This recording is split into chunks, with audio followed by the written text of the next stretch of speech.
Hello everyone. Students, today we are going to start our new chapter, that is flying together. So what is the meaning of flying? Flying means you can see the birds are flying, means उड़ना, and together means oneness, means एक साथ मिलकर उड़ना. Okay. So this is the story. In the forest there was a big tree. So there was a forest and in the forest there was a big tree. एक बहुत ही बड़ा tree था जंगल में. And in the tree top lived some geese. Geese are birds, and goose is a bird and the plural form of goose is geese. Goose एक bird होता है and its plural form is geese. तो in the tree top कि वो tree के ऊपर कुछ geese रहते थे. So you can see in your book, this is the picture from your book. So one day the wise old geese noticed a creeper growing at the foot of the tree. So all of the geese, there was a wise old geese. इनमें से एक बूढ़ा था, old गीज था जो बहुत ही बुद्धिमान था. तो उसने क्या नोटिस किया? ही noticed a creeper growing at the foot of the tree. एक क्रीपर एक बेल उग रही थी फुट ऑफ द ट्री के फुट में, नीचे देख रहे हैं आप. So he noticed a creeper growing at the foot of the tree. तो वो क्या बोलता है? Do you see that creeper? Let us destroy it. तो वो बोलता है, जो बूढ़ा गीज होता है वो क्या बोलता है कि क्या तुमने देखा कि वहाँ पर एक क्रीपर ग्रो कर रहा है? We should destroy it. Destroy means नष्ट करना, खराब कर देना, तोड़ देना. Why must we destroy it? तो जो गीज होते हैं वो बोलते हैं Why must we destroy it? कि हमें क्या ज़रूरत है उसको डिस्ट्रॉय करने की. हाँ, My friends, तो वो अब वो जो गीज होता है, वो ओल्ड गूज होता है, वो बोलता है My friend, that little creeper will soon grow.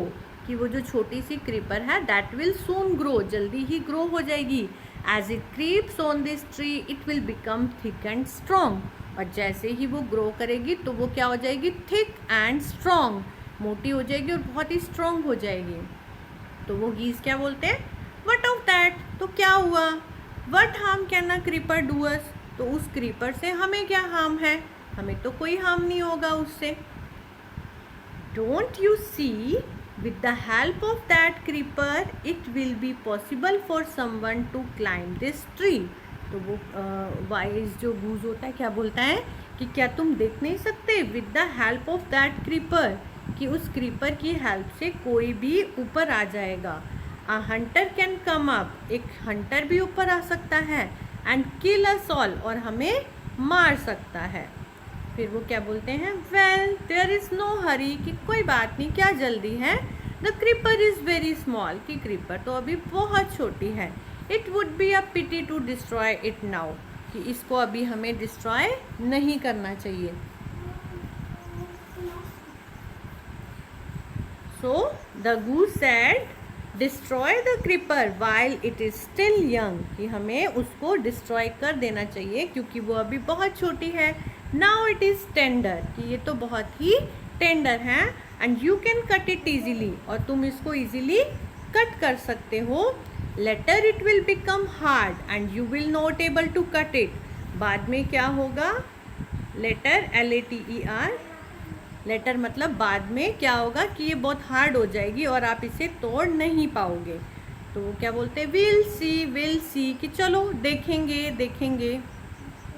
सो अब क्या होता है? As the creeper grew it began winding its way up the tree stronger and stronger, कि जैसे ही वो क्रीपर ग्रू करता है तो क्या होते हैं कि वो बहुत ही अपना वे बना लेता है, बहुत ही स्ट्रॉन्गर उस जो ट्री के ऊपर.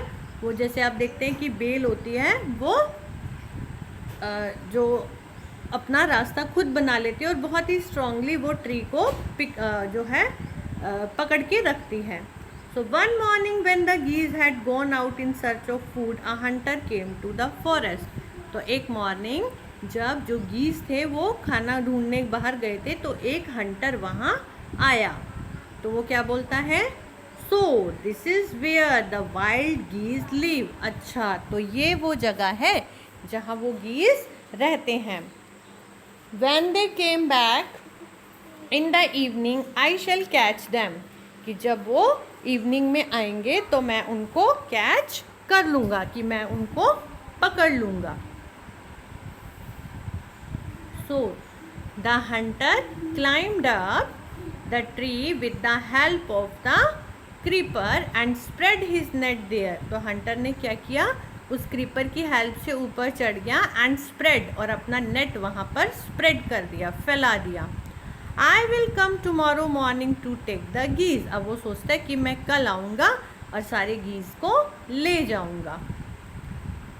इन the evening the geese return home. अब शाम को जब वो गीज आए, they did not notice the net. उन्होंने नेट को ध्यान ही नहीं दिया.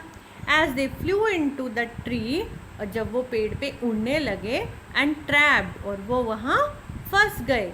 दे struggle hard to get out but could not. अब वो बहुत ही कोशिश कर रहे थे निकलने की, लेकिन नहीं निकल पाए. तो क्या बोल रहे थे, help help we are caught in the hunter's net, oh what shall we do. कि वो बोलते हैं हेल्प हेल्प, हमें हेल्प करो, हम जो है नेट में फंस गए, अब हम क्या करें. तो अब जो वाइज ओल्ड गूज होता है वो क्या बोलता है, डोंट मेक अ फस नाउ, कि अब ज़्यादा शोर मत करो. Long ago I told you to destroy the creeper, कि मैंने तो तुम्हें पहले ही कहा था इसको डिस्ट्रॉय कर दो, बट यू डिड नॉट, लेकिन आपने नहीं किया. Now see what has happened, कि अब देखो क्या हुआ. टुमारो मॉर्निंग, टुमारो यानी कल, morning the Hunter will come back and kill all, कि अब हंटर आएगा और हमें मार देगा सबको. तो अब वो बोलते हैं, क्या बोलते हैं, वी वर फुलिश, कि हम तो बुद्धू थे. वी आर वेरी सॉरी, भी हमें माफ़ कर दो. We didn't listen to you, कि हमने आपकी बात नहीं सुनी. Please tell us what to do, कि प्लीज़ हमें बताओ अब हम क्या करें. तो वो वाइज गूज क्या बोलता है, देन लिसन केयरफुली, क्या बोलता है कि आप तुम ध्यान से सुनो, listen carefully. When the hunter comes, कि जब हंटर आएगा, you must all pretend to dead, कि तुम ऐसे प्रिटेंड मीन्स होता है बहाना बनाना, दैट यू आर डेड, तुम सब मर गए हो. जस्ट लाई स्टिल, भी आराम से पड़े रहो. The Hunter will not harm, कि हंटर हमें कुछ भी नहीं कहेगा कि भाई ये तो मरे हुए बर्ड्स हैं. He will throw us to the ground, और वो हमें ग्राउंड पे फेंक देगा. When last of us has thrown down, कि जब हम में से सबसे लास्ट वाले बर्ड को वो नीचे फेंकेगा, we must quickly get up and fly away, कि हम क्विकली गेट अप हो जाएंगे और उड़ जाएंगे. सो the Hunter was taken by surprise.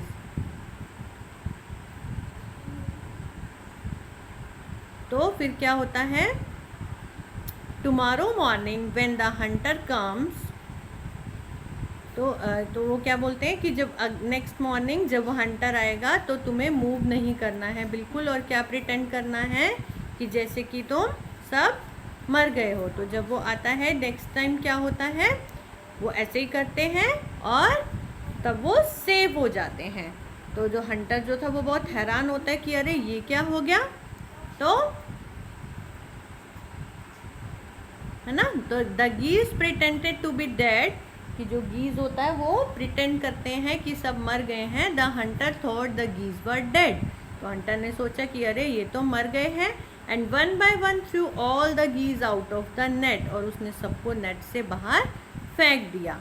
हाँ, तो when all the geese were out of the net, जब वो सब नेट से बाहर आ गए, द ओल्ड गीज सेड, तो उस बूढ़े ने क्या कहा, फ्लाई टुगेदर, कि चलो अब हम सब मिलके उड़ जाते हैं. And the all the geese flew away and save themselves from the hunter, और सब वो उड़ गए और अपने आप को उन्होंने बचा लिया. तो अब वो क्या सोचता है, अरे द गीज हैव एस्केप्ड, कि वो सब बच गए. ठीक है. So student, today you have to read this story. And what is the moral of this story, आपको क्या स्टोरी से क्या आपको इससे मॉरल क्या शिक्षा मिलती है, कि if your parents and teacher tell us to do on time, कि अगर आपके पेरेंट्स कुछ भी कहते हैं या टीचर कहते हैं, so we have to do according to them, कि हमें उनके हिसाब से काम करना चाहिए. If we don't do according to them, then we will suffer like the geese, कि अगर हम बड़ों का कहना नहीं मानते हैं तो हमें भी कभी ऐसी कठिनाई का सामना करना पड़ सकता है जैसे कि गीज़ ने किया. Okay, so you have to understand this story very carefully. Okay बेटा, थैंक यू.